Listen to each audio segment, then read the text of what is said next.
जय श्री राधा रमन जी की। स्वागत है आपका अपने YouTube channel Radha Raman BNS में। आज हम सुनेंगे कार्तिक मास महात्म्य अध्याय 5। कार्तिक मास महात्म्य अध्याय 4 में आपने सुना भगवान श्री हरि विष्णु मत्स्य अवतार लेकर शंकासुर राक्षस का वध कर देवताओं को वेद मंत्र पुनः वापस दिलाकर कार्तिक और माघ मास के तीर्थराज प्रयाग की महिमा का सविस्तार वर्णन करते हुए बताते हैं। आइए अब सुनते हैं कार्तिक मास महात्म्य अध्याय 5 और 6 का वर्णन। राजा पृथु बोले, हे मुनि जी, आपने कार्तिक और माघ मास का विस्तृत फल कहा। अब इसके विधिवत स्नान की विधि, नियम और उद्यापन की विधि भी आप हमसे कहिए। इस पर नारद मुनि ने कहा कि आप भगवान विष्णु के अंश से उत्पन्न हुए हैं, अतः यह बात आपको मालूम ही है। यद्यपि मैं यथाचित विधान से आपसे कहता हूँ, अश्विनी मास की शुक्ल पक्ष की एकादशी से शुद्ध होकर कार्तिक मास का व्रत आरंभ करना चाहिए। इस व्रत को करने वाला सर्वदा रात्रि के चौथे पहर में उठे और नदी, तालाब, बावड़े आदि में स्नान करे और प्रार्थना करे, हे वनस्पति, तू आयु, बल, कीर्ति, तेज, प्रभा, पशु, संपत्ति, ब्रह्म, ज्ञान, बुद्धि, विद्या हमको दे। यह मंत्र कहकर दातुन वृक्ष से ग्रहण करे। दूध वाले वृक्ष से 12 अंगुल दातुन लेकर करे तथा श्राद्ध और व्रत के दिन न करे। प्रतिपदा, अमावस्या, नवमी, छठ, रविवार, चंद्र तथा सूर्य के ग्रहण के में दंत धावन कदापि न करना चाहिए। कंटीले पेड़, कपास, पीपल, रेत और निर्गंध वृक्षों की दातुन नहीं करे। तत्पश्चात फूल माला, चंदन और पान आदि पूजन सामग्री लेकर प्रसन्न हो भक्ति पूर्वक विष्णु भगवान अथवा शिवजी के मंदिर में जाए। वहाँ देवताओं को अर्घ्य, आचमनीय आदि वस्तुओं से अलग अलग पूजन कर प्रार्थना तथा प्रणाम करे। नृत्यादि मंगलागान आदि करे। फिर ताल, वेणु, मृदंग आदि को बजाए, गावे और नृत्यकों के साथ नाचे। फिर माला, चंदन, तांबूल आदि को से उन गायकों का भी पूजन करे जो गाने आए हों, क्योंकि देव स्थान में गाने वाले भी साक्षात विष्णु भगवान की ही मूर्ति हैं। ये लोग सत्ययुग आदिकों में विष्णु भगवान को तपस्या योग और दान द्वारा प्रसन्न करते थे, किंतु कलयुग में अनुराग सहित भगवत गुणगान ही भगवान को प्रसन्न करने के लिए प्रधान माना गया है। हे राजन, मैंने एक बार विष्णु भगवान से पूछा था कि आप अधिकतर कहाँ रहते हैं। यह सुनकर विष्णु भगवान ने कहा, हे नारद, मैं वैकुंठ में अथवा योगियों के हृदय में ही नहीं रहता, अपितु जहाँ मेरे भक्त मेरा गुणगान करते हैं, मैं वहाँ अवश्य ही रहता हूँ। जो प्राणी चंदन, माला आदिकों से हमारे भक्तों का पूजन करते हैं, उससे मुझे जैसी प्रीति होती है वैसी प्रीति मेरे पूजन से भी नहीं हो सकती।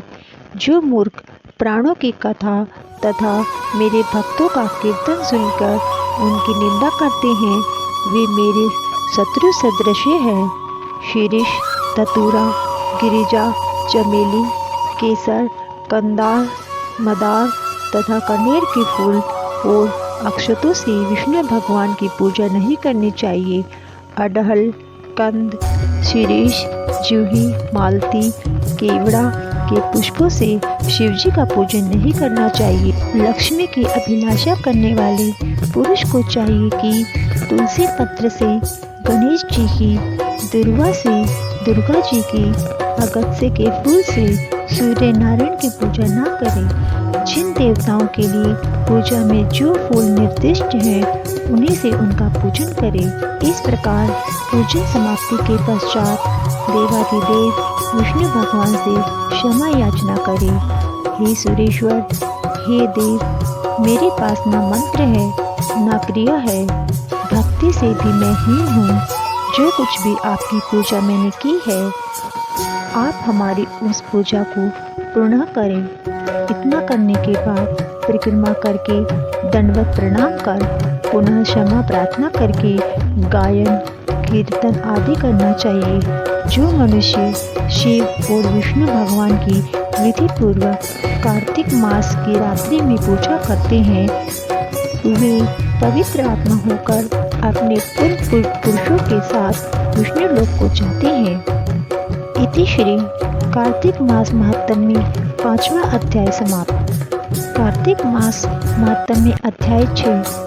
नारद जी बोले, जब 2 घड़ी रात अवशेष रहे तब तिल, कुश, अक्षत, चंदन आदि लेकर शुद्ध होकर जलाशय पर जाए।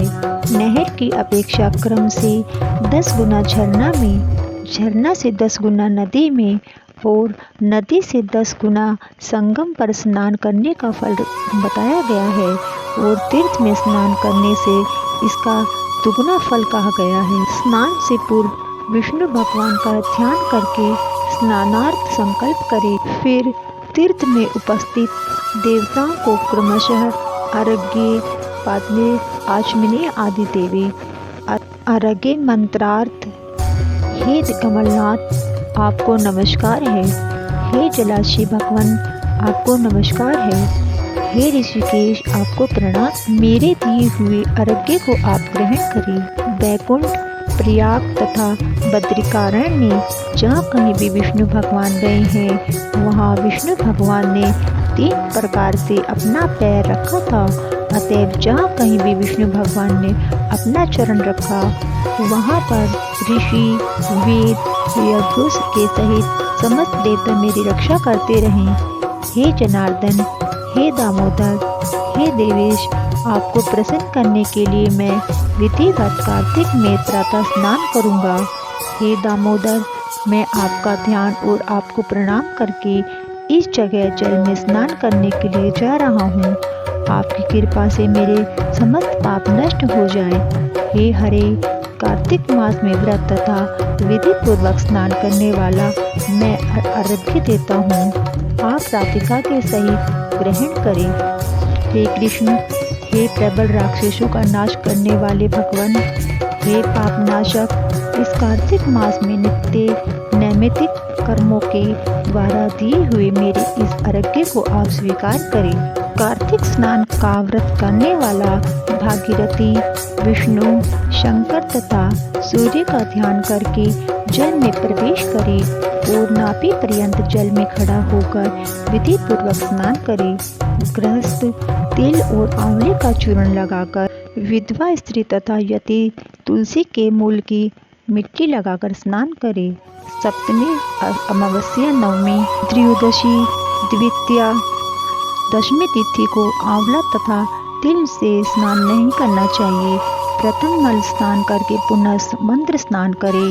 स्त्री और शूद्र वेदाक्त मंत्रों से स्नान न करे, उन्हें पौराणिक मंत्रों से स्नान करना चाहिए। स्नानार्थ मंत्र, जिस वक्त भावन भगवान ने देवताओं के कार्य के लिए 3 प्रकार का रूप धारण किया था, वे ही पापनाशक विष्णु भगवान आपकी कृपा से मुझे पवित्र बनावे। विष्णु की आज्ञा से कार्तिक व्रत करने वाले की समस्त इंद्रादि देवता रक्षा करते हैं, अतः वे सब मुझे पवित्र करें। बीजों, रहस्य और यज्ञों सहित समस्त वेदों के मंत्र, कश्यप आदि ऋषि, इंद्र आदि समस्त देवता मुझको पवित्र करें। गंगा आदि नदी, सभी नदियाँ, संपूर्ण तीर्थ, 7 समुद्र और समस्त जलाशय हमको पवित्र करें। अदिति आदि सती नारियाँ, यक्ष, सिद्ध, सर्प, सब औषधियाँ, तीनों लोक के पर्वत मुझे पवित्र करें। इन मंत्रों को कहकर स्नान करने के पश्चात व्रती हाथ में पवित्र धारण करके देवता, ऋषि, मनुष्य तथा पितरों का विधिवत तर्पण करें। कार्तिक मास में पितृ तर्पण करते समय जितने भी पितृ तर्पण में रहते हैं उतने वर्ष पर्यंत व्रती के पितृगण स्वर्ग में निवास करते हैं। तत्पश्चात व्रत करने वाला जल से निकले, शुद्ध कपड़ा पहने और प्रातः काल के सब कृत्यों से निवृत्त होकर पुनः विष्णु भगवान का पूजन करे। समस्त तीर्थ के समस्त देवताओं का स्मरण करके भक्ति पूर्वक सावधान होकर चंदन, फूल और फल सहित विष्णु भगवान को फिर अर्घ्य देवे। अर्घ्य मंत्र का अर्थ: नियम से पवित्र कार्तिक मास में मैंने स्नान किया है। हे विष्णु भगवान, राधा के साथ आप मेरे दिए हुए अर्घ्य को ग्रहण करें। तब चंदन, फूल और तांबूल आदि से वेद के पारंगत ब्राह्मणों को श्रद्धा पूर्वक पूजन करें और बारंबार साष्टांग प्रणाम करें। ब्राह्मणों के दाहिने पैर में तीर्थ रहते हैं, मुख में वेद और समस्त अंगों में देवतागण निवास करते हैं। ब्राह्मणों की पूजा करने से उन सभी की पूजा हो जाती है। इस भूतल में विष्णु भगवान गुप्त रूप से ब्राह्मण के स्वरूप में निवास करते हैं। अपने कल्याण की कामना रखने वाले लोग इनका ना अपमान करें और ना ही इनके साथ विरोध करें। फिर एकांत चित्त से विष्णु भगवान की प्यारी तुलसी का पूजन करके उनकी परिक्रमा तथा प्रणाम करें। हे देवी, हे तुलसी, देवताओं ने ही प्राचीन काल से तुम्हारा निर्माण किया है और ऋषियों ने तुम्हारा पूजन किया है। हे विष्णु की प्यारी तुलसी, आपको प्रणाम है।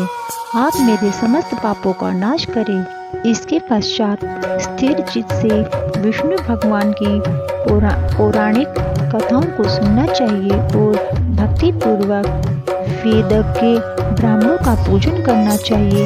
इस प्रकार भक्ति पूर्वक जो लोग पूर्वोक्त विधान से सब कृत्य करता है उसे विष्णु लोक की प्राप्ति होती है। समस्त रोग तथा पापों को नष्ट करने वाला, मनुष्य को श्रेष्ठ बुद्धि देने वाला, पुत्र, धन आदि का साधन, मुक्तिदायक कार्तिक के व्रत के अतिरिक्त कोई उत्तम व्रत इस संसार में नहीं है।